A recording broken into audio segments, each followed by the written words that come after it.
Hey everyone, Axiom666 here, that hillbilly in Japan. Come on in, kick your feet up, throw back some of my Kool-Aid. Got some more Back 4 Blood content for you today. But first and foremost, I am a Twitch streamer. I stream 4 days a week. The link is on the screen. Wish you guys swing by, check out the stream sometime. Alright, now we got that out of the way. As usual, we're going to roll into some Back 4 Blood content. Do have something new for you today. I am starting my first series on for my Back 4 Blood content. This will be a battle dock series, breaking down the different. Each video will break down a different variant. So the videos will definitely go through a sniper variant, a bomber variant, and a shotgun variant. We will not be covering a melee variant because ironically I've already done a melee variant and didn't even realize it, and that would be the Dolly deck, which I will throw a link to on the screen. And actually, what, over there? Yeah, link over there. Yeah, no, there. Yeah, okay. Sorry. But so I did make a little disclaimer. I did make a slight change to the Dolly deck. I changed one card, and I will cover that when I break down the battle dock framework, as I like to put it. So all of these battle dock decks will start with the first 6 cards. That determines the dock portion of it. Hence why I call it the battle dock framework. So kicking this series off, we are going to kick it off with the sniper variant today. So without further ado, we'll go ahead and roll over to the deck and get into the deck and break down why I'm using the cards I am. And hope you guys enjoy it. Alright folks, this is the battle dock sniper variant. Now, for those that don't want to stick around, they just want to grab it and use it on the screen, copy it, paste it, throw it in your game. Like I've always said, swing back, give me that feedback. YouTube, comments, the stream, Discord, what have you. Alright, those sticking around, we'll go ahead and get into this and break it down. Now, these first 6 cards, this will be the first and only time I will cover these 6 cards in depth throughout this video series. So if you ever need a breakdown of why I'm using these cards, always reference back to this video. The first 6 cards in this deck, which determines the battle dock framework, we'll go ahead and start rolling into those. Obviously, we're starting off Share the Wealth. This isn't necessarily as part of the battle dock framework per se. This is more of a, I put this as the first card in any deck I make. In this case, we're just going to include it in the battle dock little set of cards. But all in all, you know, if you've been watching my videos or followed me on my stream, I always use Share the Wealth. That's my copper card of choice. So won't waste any time on that. Go ahead and roll on. Alright, so our first dock-centric card is Needs of the Many. This is very, very important to any dock deck, especially if you are playing in No Hope. You need a life, obviously. So Needs of the Many is extremely important. So it gives everyone that extra life and minus 10% health. It's fine, it's not that big a deal. Alright, then we're going to go ahead and roll into Medical Professional. Another very strong staple dock card. Can't be a dock without it. Defibrillators and first aid recover 15 additional trauma damage and 1 extra life, if able. This is very strong. Good nightmare. It's extremely necessary in No Hope. Pick someone up with a defib or use first aid kit on them, it restores their life. Very, very important. Also heals a lot of trauma damage, which if you've got purple or blue med kits, that's a lot of trauma heal. Very, very strong card. Very, very required and necessary for a dock. Alright, rolling into the next card. Well, not necessarily a dock card, Magician's Apprentice. I do strongly recommend it for any dock. It is a very, very strong card. You have an additional 10% chance to not consume accessories when used. The value of this card cannot be overstated. If you get a free use on a med kit, that saves a lot of copper, and it gives you more potential to heal your teammates, be it trauma or a life, or reuse on a defib, or with the nature of how toolkits work nowadays, which are like little med kits, since you can use them on the health cabinets. Magician's Apprentice is invaluable. Highly recommend it for any dock deck out there, hence why it's part of the framework. Alright, we're going to roll in to our healing efficiency cards. Go ahead and throw both of them on the screen. There are 2 of them. EMT bag and antibiotic ointment. Now, EMT bag, obviously this one was pretty easy.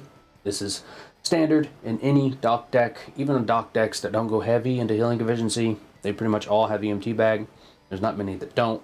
Plus 50% healing efficiency, no negatives. There's no downside using this card. There's a lot of value for it, obviously, for dock and healing people. Now, the next one, I was a little torn on this one. I went with antibiotic ointment. I almost went with medical expert, which medical expert's nice too. It's 15% team healing efficiency, and it increases your revive speed. Now, the revive speed part is nice, don't get me wrong, but I decided to go for the more bang for my buck on healing efficiency, so I went with antibiotic ointment, which is plus 25% healing efficiency. So between those two, that's plus 75%. And on top of the dock's passive 15%, that's 90% healing efficiency. That's pretty good for a dock that is only relying on 6 cards. So I went with antibiotic to get that nice 90%. It hasn't failed me yet. It works really well. I mean, it's a little thing when you're using a medical accessory, the target gains 10 temporary health. I mean, that's nice, I guess. But the main thing is the 25% healing efficiency, which bumps you up to that nice 90%. And that, folks... Oh, actually, before we move on. So, as I was saying earlier, I mentioned that I had made a change to the Dolly deck. I will have to go back there and put a disclaimer down in the description of that deck. But, so the Dolly deck does not use antibiotic ointment. It had all the other cards that incorporated into the Battle Dock framework. The Share to Wealth, Needs of the Many, Medical Professional, Magician's Apprentice, EMT bag. But instead of antibiotic ointment, it had Medical Expert. I went back there and I got to thinking about it. I didn't really see any downside to swapping it.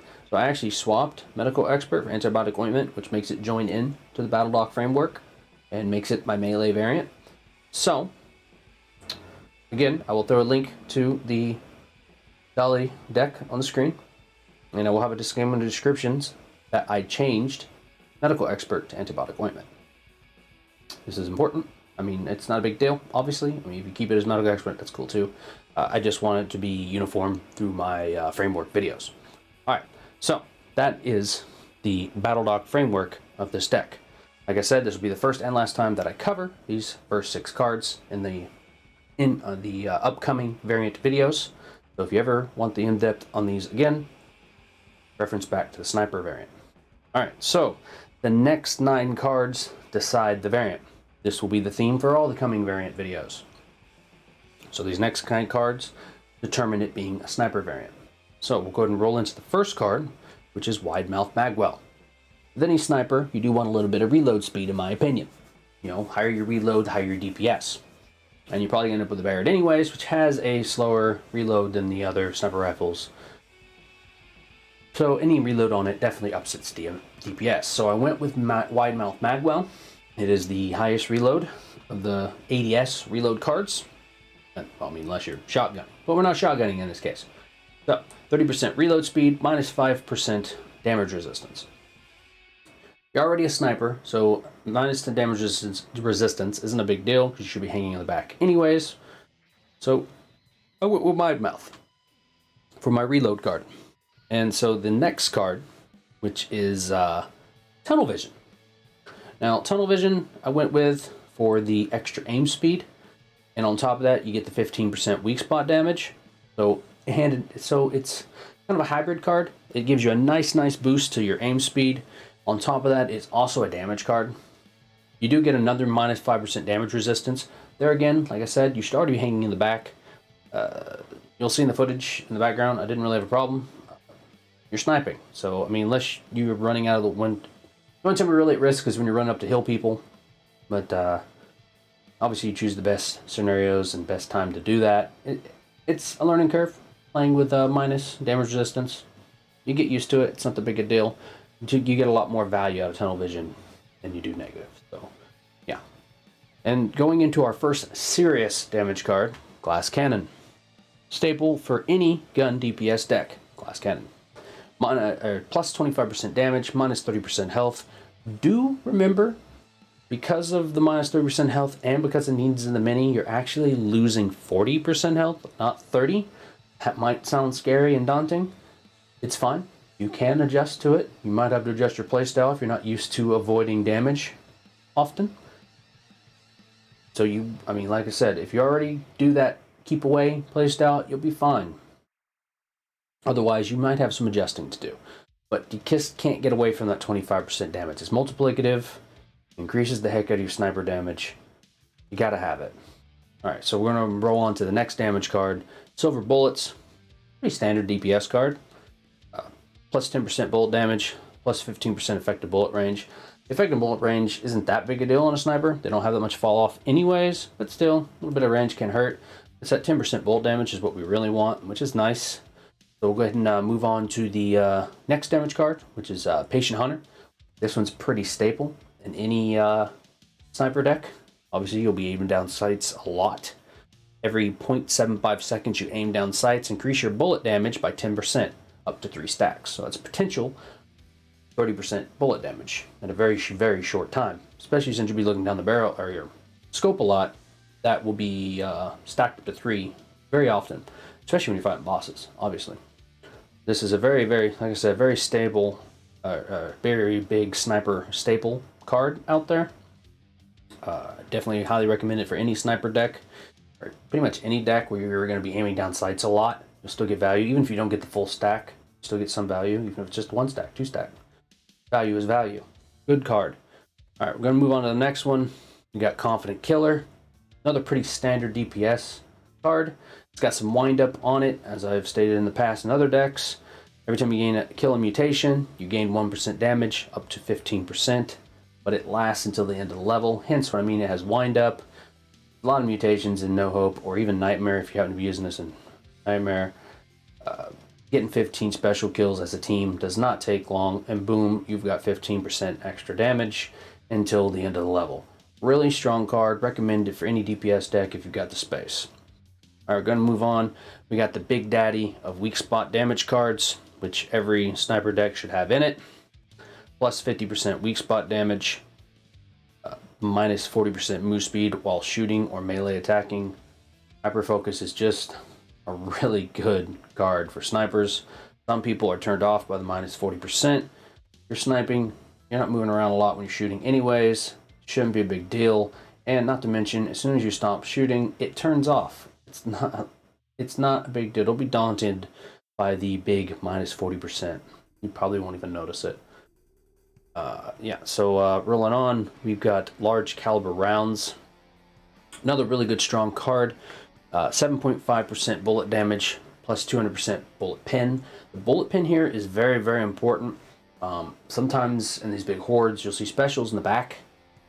And sometimes you got to shoot through enemies to actually hit them. This is where that bullet pin comes in. If you can't maybe clip their heads over the top of the horde, maybe you can shoot them through a couple commons and bring it down. A card like this is really helpful. Now, if you do end up with a all bite barrel on your sniper, obviously this 200% bullet damage goes out the window, but you gain a lot of damage just from all bite. But regardless, most of the time you're going to get some value out of this card. Very good staple DPS card. And finally, now I went with Knowledge is Power. I could have went with a higher damage card. I could have went with Reckless Strategy or Ridden Slayer. Yeah, or even Overprotective, which I'm not a fan of, so that would never have been the case. Anyways, or Stock Pouch. I could have went with Stock Pouch. I ended up going Knowledge Power for 2 reasons. One, it does give the 10% weak spot damage, which isn't bad. I mean, I think all in all that puts me at what, 75% weak spot damage, which is not bad. 75% will definitely get the job done. But I also took it for the fact that you can see enemies' health bars. I have discovered that is very, very helpful at times, especially if you can't, or your teammates are worried about a special coming in close. You can let them know you're going to kill it in the next shot because you're going to be able to see it monitoring its health. or if it gets away from you, you can give information to the team to let them know how much health it's got, how soon they can drop it. You can also let them know how soon a boss will be killed, because you get that bar immediately. It's a really good card. It's the informational portion of it I feel is more valuable than the 10% weak spot. That just happens to be the cherry on top. So I went with Knowledge is Power, just for that little bit of weak spot and mainly that information. So folks, that is the Battle Dock Sniper variant. We will have more of these videos coming. We will be throwing out the Bomber variant, and we will be throwing out the Shotgun variant. As I've said before, we already have a melee variant. That's the Dolly deck, so you can go over and check that one out if you want, if you're interested in doing a melee variant. But this, I would really look forward to showing you guys the Battle Dock series. Hope you guys enjoy it. Until next time, happy gaming, keep drinking that Kool-Aid, and peace.